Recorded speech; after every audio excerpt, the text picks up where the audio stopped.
गौरी पुत्र गणेश भगवान की जय, माता पार्वती की जय। ओम नमः शिवाय।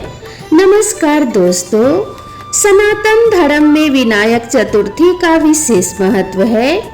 ये पावन पर्व हर माह के शुक्ल पक्ष की चतुर्थी तिथि को मनाया जाता है। भगवान गणेश को प्रसन्न करने के लिए विनायक चतुर्थी के व्रत की काफी महिमा बताई जाती है। कहते हैं जो व्यक्ति सच्चे मन से ये व्रत रखता है उसकी सारी इच्छाएं पूरी हो जाती है, साथ ही उसके जीवन में धन धान्य की कभी कमी नहीं होती।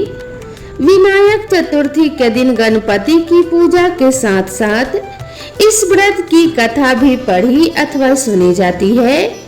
तो आज मैं आप सभी को सुना रही हूँ विनायक चतुर्थी की बड़ी ही दुर्लभ और पौराणिक कथा।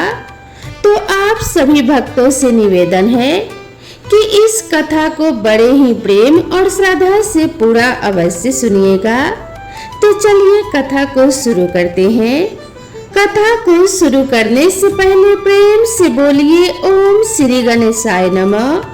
भगवान शिव और माता पार्वती की जय। विनायक चतुर्थी की पौराणिक कथा के अनुसार एक बार भगवान शिव और माता पार्वती नर्मदा नदी के किनारे बैठे थे। माता पार्वती जी ने शिव जी से चौपड़ खेलने के लिए कहा।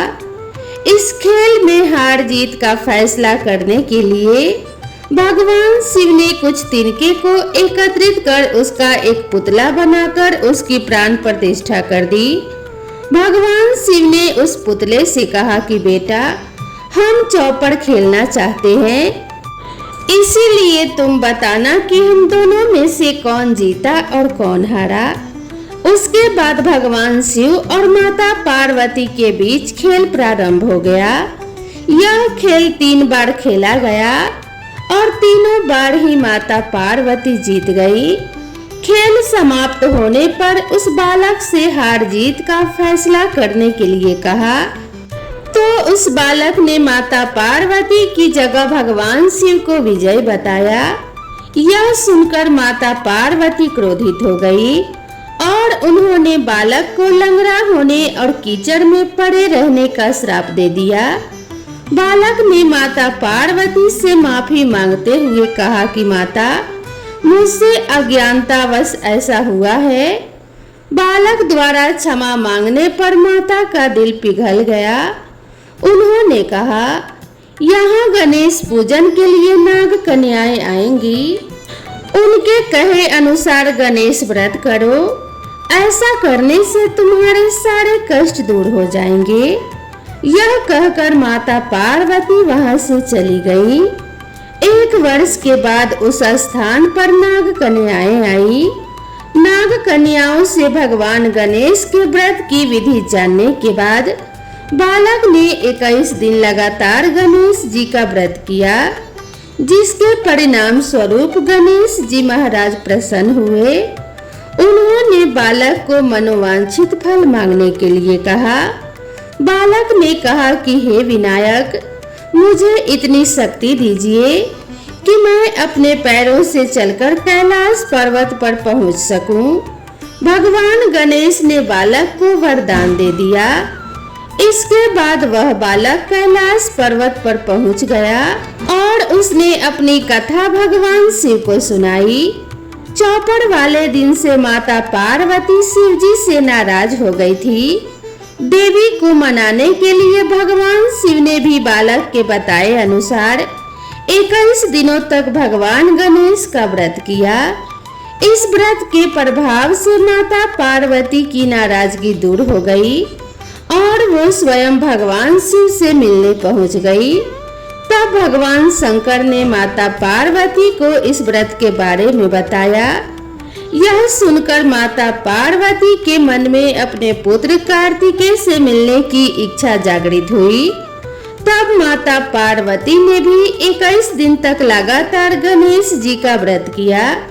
व्रत के 21वें दिन कार्तिकेय स्वयं माता पार्वती जी से मिलने चले आए। तभी से ये व्रत समस्त मनोकामनाओं की पूर्ति करने वाला माना जाता है। इस व्रत के प्रभाव से सभी संकट दूर हो जाते हैं और माता पार्वती और भगवान गणेश की कृपा से सभी विघ्नों का नाश होता है और सुख समृद्धि की प्राप्ति होती है। भगवान श्री गणेश की कृपा से दुख और दरिद्रता का नाश हो जाता है और रिद्धि सिद्धि का घर में वास होता है। तो प्रेम से बोलिए ओम श्री गणेशाय नमः। माता पार्वती की जय। तो दोस्तों आगे हम सुनेंगे गणेश जी की दूसरी कथा। एक बार गणेश जी महाराज एक सेठ जी के खेत में से जा रहे थे तो उन्होंने 12 दाने अनाज के तोड़ लिए। फिर गणेश जी के मन में पछतावा हुआ कि मैंने तो सेठ जी के यहाँ चोरी कर ली। तो गणेश जी सेठ जी के 12 साल की नौकरी करने लग गए। एक दिन सेठानी राख से हाथ धोने लगी। गणेश जी ने सेठानी का हाथ पकड़कर मिट्टी से हाथ धुलवा दिया। सेठानी सेठ जी से बोली कि ये कैसा नौकर रखा है। नौकर होकर उसने मेरा हाथ पकड़ लिया। सेठ जी ने गणेश जी को बुलाकर पूछा कि तुमने सेठानी का हाथ क्यों पकड़ा। तो गणेश जी ने बोला कि मैंने तो एक सीख की बात बताई है। राख से हाथ धोने से घर की लक्ष्मी नाराज होकर चली जाती है और मिट्टी से हाथ धोने से आती है। सेठ जी ने सोचा कि गणेश है तो सच्चा। थोड़े दिनों बाद कुंभ का मेला आया। सेठ जी ने कहा गणेश सेठानी को कुंभ के मेले में स्नान करा के ले आओ। सेठानी किनारे पर बैठकर नहा रही थी तो गणेश जी उनका हाथ पकड़कर आगे डुबकी लगवा लाए। घर आकर सेठानी ने सेठ से कहा कि गणेश ने तो मेरी इज्जत ही नहीं रखी और इतने सारे आदमियों के बीच में मुझे घसीटकर आगे पानी में ले गए। तब सेठ जी ने गणेश जी से पूछा कि ऐसा क्यों किया। तो गणेश जी ने कहा कि सेठानी किनारे बैठकर गंदे पानी में नहा रही थी तो मैं आगे अच्छे पानी में डुबकी लगवा कर ले आया। इससे अगले जन्म में बहुत बड़े राजा और राजपाट मिलेगा। सेठ जी ने सोचा कि गणेश है तो सच्चा। एक दिन घर में पूजा पाठ हो रही थी, हवन हो रहा था। सेठ जी ने गणेश से कहा कि जाओ सेठानी को बुलाकर ले आओ। गणेश जी सेठानी को बुलाने गए तो सेठानी काली चुनरी ओढ़कर चलने लगी। तो गणेश जी ने काली चुनरी फाड़ दी और कहा कि लाल चुनरी ओढ़ के चलो। सेठानी नाराज होकर सो गई। सेठ जी ने आकर पूछा कि क्या बात है। तो सेठानी ने कहा कि गणेश ने मेरी चुनरी फाड़ दी। सेठ जी ने गणेश को बुलाकर बहुत डांटा और कहा तुम बहुत बदमाशी करते हो। तो गणेश जी ने कहा कि पूजा पाठ में काला वस्त्र नहीं पहनते हैं, इसीलिए मैंने लाल वस्त्र के लिए कहा। काला वस्त्र पहनने से कोई भी शुभ काम सफल नहीं होता है। फिर सेठ जी ने सोचा कि गणेश है तो समझदार। एक दिन सेठ जी पूजा करने लगे तो पंडित जी ने बोला कि वो गणेश जी की मूर्ति लाना भूल गया, अब क्या करें। तो गणेश जी ने बोला कि मेरे को ही मूर्ति बनाकर विराजमान कर लो, आपके सारे काम सफल हो जाएंगे। यह बात सुनकर सेठ जी को भी बहुत गुस्सा आया और सेठ जी बोले कि अब तक तो तुम सेठानी से ही मजाक करते थे और अब मेरे से भी करने लग गए। तो गणेश जी ने कहा कि मैं मजाक नहीं कर रहा हूँ, मैं सच बात कह रहा हूँ। इतने में ही गणेश जी ने अपना असली रूप धारण कर लिया और सेठ और सेठानी ने ही गणेश जी की पूजा की। पूजा खत्म होते ही गणेश जी अंतर ध्यान हो गए। सेठ सेठानी को बहुत धोखा हुआ और उन्होंने कहा कि हमारे पास तो गणेश जी रहते थे और हमने उनसे इतना काम कराया। तो गणेश जी ने सपने में आकर कहा कि सेठ जी, आपके खेत में से मैंने 12 अनाज के दाने तोड़ लिए थे, उसी का दोष उतारने के लिए मैंने आपके घर 12 साल की नौकरी की। गणेश जी ने सेठ और सेठानी से कहा कि मैं तुम दोनों से बिल्कुल भी नाराज नहीं हूँ, तुम्हें अफसोस करने की कोई जरूरत नहीं है। और गणेश जी ने उन्हें सुख समृद्धि का आशीर्वाद प्रदान किया। हे गणेश जी महाराज, जिस तरह आपने सेठ और सेठानी को सुख समृद्धि का आशीर्वाद दिया, उसी प्रकार से सभी को सुख समृद्धि का आशीर्वाद प्रदान करना। जो भी इस कहानी को पढ़े अथवा सुने उसके सभी संकट दूर करना। तो प्रेम से बोलिए गणेश जी महाराज की जय। आगे हम सुनेंगे गणेश जी की तीसरी कथा। बहुत समय पहले की बात है। एक बहन और एक भाई रहते थे। बहन हर रोज अपने भाई का चेहरा देखकर ही खाना खाती थी। बहन सुबह जल्दी उठकर घर का सारा काम करके जल्दी से अपने भाई को देखने के लिए निकल जाती थी। रास्ते में एक पीपल के पेड़ के नीचे गणेश जी की मूर्ति थी, जहाँ वे नित्य हाथ जोड़कर कहती थी, भगवान मेरे जैसा अमर सुहाग और मेरे जैसा अमर पीहर सबको देना। रास्ते में जाते हुए जंगल का कांटा उसके पैर में चुभ जाता था। एक दिन बहन ने अपने भाई का चेहरा देखा और बैठ गई। भाभी जी ने उनसे पूछा कि बाई जी तुम्हारे पैरों में क्या हुआ है। बहन ने कहा, रास्ते में आते वक्त जंगलों का कांटा पैरों में चुभ गया है। यह कहकर बहन अपने घर चली गई। भाभी ने अपने पति से कहा कि रास्ता साफ कर दीजिए, रास्ते से आते वक्त आपकी बहन के पैरों में कांटा चुभ जाता है। तुम्हारी बहन पीड़ित है। भाई ने कुल्हाड़ी लेकर सड़क से झाड़ियां, जंगली घास और पेड़ पौधे काट दिए, जिससे रास्ता पूरी तरह से साफ हो गया। पेड़ों की सफाई के कारण गणेश जी की मूर्ति अपने स्थान से हट गई, जिससे भगवान क्रोधित हो गए और उसके प्राण हर लिए। जब गांव के लोग भाई को अंतिम संस्कार के लिए ले जा रहे थे, तभी भाभी ने रोते हुए कहा, तुम थोड़ी देर रुक जाओ। उनकी बहन हर रोज भाई का चेहरा देखती है। लोगों ने कहा, आज तो देख लेगी, लेकिन कल से क्या देखेगी। बहन रोज की तरह अपने भाई का चेहरा देखने के लिए सड़क से आती है। सड़क से आते हुए बहन ने देखा सड़क एकदम से साफ हो गई है। पेड़ पौधे, जंगली घास सब कटे हुए हैं। थोड़ा और आगे जाते हुए देखती है कि गणेश जी की मूर्ति भी अपने स्थान से हटी हुई है। यह देखकर वो जल्दी से खेजड़ी की डाल लेकर जगह साफ करती है और गणेश जी की मूर्ति पुनः अपने स्थान पर रख देती है और हमेशा की तरह हाथ जोड़कर कहने लगी, भगवान मेरे जैसा अमर सुहाग और मेरे जैसा अमर पीहर सबको देना। भगवान गणेश ने उसकी बातें सुनी और सोचा कि अगर मैंने आज इसकी नहीं सुनी तो इस दुनिया में कोई भी हमें नहीं मानेगा, कोई हमारी पूजा नहीं करेगा।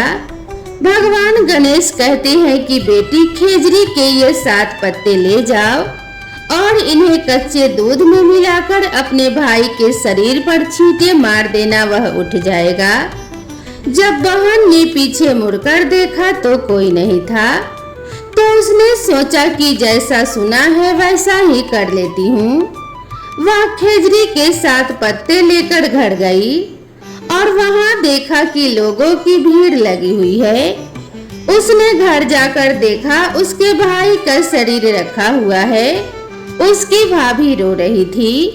जैसे कि उसने गणेश जी से सुना था, वैसे ही उसने कच्चे दूध में खेजड़ी के 7 पत्ते मिलाकर अपने भाई के शरीर पर छिड़क दिया और उसका भाई जाग उठा। भाई ने उठकर कहा, आज मुझे गहरी नींद आई। बहन ने कहा, ऐसी नींद कोई शत्रु को भी न आए और उसके भाई को सारी घटना बताई। हे गणेश जी महाराज, जैसा अमर सुहाग और अमर पीहर उस बहन को दिया वैसा सबको देना। तो प्रेम से बोलिए गणेश जी महाराज की जय।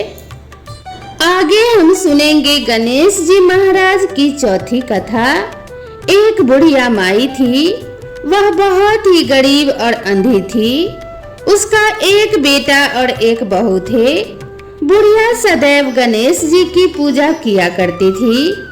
एक दिन गणेश जी प्रकट होकर उस बुढ़िया से बोले, बुढ़िया माँ तू जो चाहे सो मांग ले। बुढ़िया बोली, मुझे तो मांगना नहीं आता, कैसे और क्या मांगूं? तब गणेश जी बोले, अपने बहू बेटे से पूछकर मांग ले। तब बुढ़िया ने अपने बेटे से कहा, गणेश जी कहते हैं कि तू कुछ मांग ले, बता मैं क्या मांगू? पुत्र ने कहा, माँ तू धन मांग ले। बहू से पूछा तो बहू ने कहा, नाती पोते मांग ले। तब बुढ़िया ने सोचा कि ये तो अपने अपने मतलब की बता रहे हैं। अतः उस बुढ़िया ने पड़ोसियों से पूछा तो उन्होंने कहा, बुढ़िया तू थोड़े दिन जिएगी, क्यों तू धन मांगे और क्यों तू नाती पोते मांगे? तू तो अपने आंखों की रोशनी मांग ले, जिससे तेरी जिंदगी आराम से कट जाए। इस पर बुढ़िया बोली, यदि आप प्रसन्न हैं तो मुझे 9 करोड़ की माया दे, निरोगी काया दे, अमर सुहाग दे, आंखों की रोशनी दे, नाती दे, पोता दे और सब परिवार को सुख दे और अंत में मुझे मोक्ष दे। यह सुनकर गणेश जी बोले, बुढ़िया माई तूने तो हमें ठग लिया, फिर भी जो तूने मांगा है वचन के अनुसार तुझे सब मिलेगा। और यह कहकर गणेश जी अंतर्ध्यान हो गए। उधर बुढ़िया माई ने जो कुछ कहा था वह उसे सब कुछ मिल गया। हे गणेश जी महाराज, जैसे तुमने उस बुढ़िया माई को सब कुछ दिया वैसा ही सबको देना। तो प्रेम से बोलिए गणेश जी महाराज की जय। तो दोस्तों, अंत में हम सुनेंगे भगवान गणेश की चमत्कार की कथा। एक बार भगवान गणेश बाल रूप में चुटकी भर चावल और चम्मच में दूध लेकर पृथ्वी लोक में निकले। वे सबको अपनी खीर बनाने को कहते जा रहे थे, पर सबने उनकी बातों को अनदेखा किया। इसी दौरान एक गरीब बुढ़िया ने उनकी खीर बनाना स्वीकार कर एक भगोना चूल्हे पर चढ़ा दिया। इस पर भगवान गणेश जी ने घर का सबसे बड़ा बर्तन चूल्हे पर चढ़ाने को कहा। बुढ़िया ने बाल लीला समझते हुए घर का बड़ा भगोना उस पर चढ़ा दिया। कुछ ही देर में एक चमत्कार हुआ। गणेश जी के दिए हुए चावल और दूध बढ़ गए और पूरा भगोना उससे भर गया। इसी बीच गणेश जी ने नहाने के बाद खीर खाने की बात कहते हुए वहां से चले गए। पीछे से बुढ़िया के पोते पोती आए तो भूख लगने पर बुढ़िया ने उन्हें खीर खिला दी। खीर बनते देख रही पड़ोसन को भी बुढ़िया ने कटोरा भरकर खीर दे दी। बेटे बहू ने भी चुपके से एक कटोरा खीर खाने के साथ एक कटोरा खीर छिपा भी दिया। इसके बाद भूख लगी तो बुढ़िया ने भी खाने के लिए खीर हाथ में ले ली और बोली, आजा रे गणेशा खीर खा ले। तभी गणेश जी वहां पहुंच गए और बोले कि मैंने तो खीर पहले ही खा ली। जब बुढ़िया ने पूछा कि कब खाई तो वे बोले कि जब तेरे पोते पोती पड़ोसन व बहू ने खाई तभी मेरा पेट भर गया। इसके बाद जब बुढ़िया ने बाकी बची खीर के उपयोग के बारे में पूछा तो गणेश जी ने उसे नगर में बांटने को कहा। जब बुढ़िया ने खीर बांटी तो राजा को भी इसका पता लग गया। इस पर उस बुढ़िया को अपने दरबार में बुला लिया। सारा माजरा जानकर उसने बुढ़िया के खीर का भगोना अपने पास मंगवा लिया। पर राजा के महल में जैसे ही भगोना पहुंचा तो उसमें कीड़े मकोड़े व जहरीले जानवर गिर गए। यह देख राजा ने वह बर्तन वापस बुढ़िया को दे दिया, जो उसे घर ले जाते ही वापस पहले जैसा हो गया। इसके बाद बुढ़िया ने फिर से गणेश जी से बची हुई खीर के उपयोग के बारे में पूछा, तो उन्होंने कहा कि कोने में गाड़ देना। ऐसा कहकर बुढ़िया रात को सो गई और गणेश जी उसके झोपड़ी को लात मारते हुए अंतर्ध्यान हो गए।